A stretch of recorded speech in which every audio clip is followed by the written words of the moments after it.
Hey everybody, it's Charlene with the Roadrunners, and today I am at the Waterford Crystal Factory in Waterford, Ireland. And this is a gorgeous place.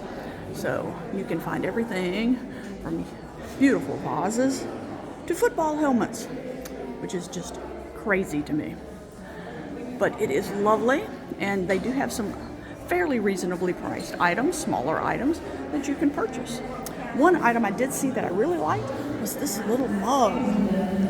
So, a little bit out of my price range, but I did find something interesting to bring home as a keepsake. So, if you're ever in Waterford, Ireland, you really need to see this place. It is quite stunning. And they have a little cafe at the other side. So if you want to have a cup of tea or a coffee, you can have that as well.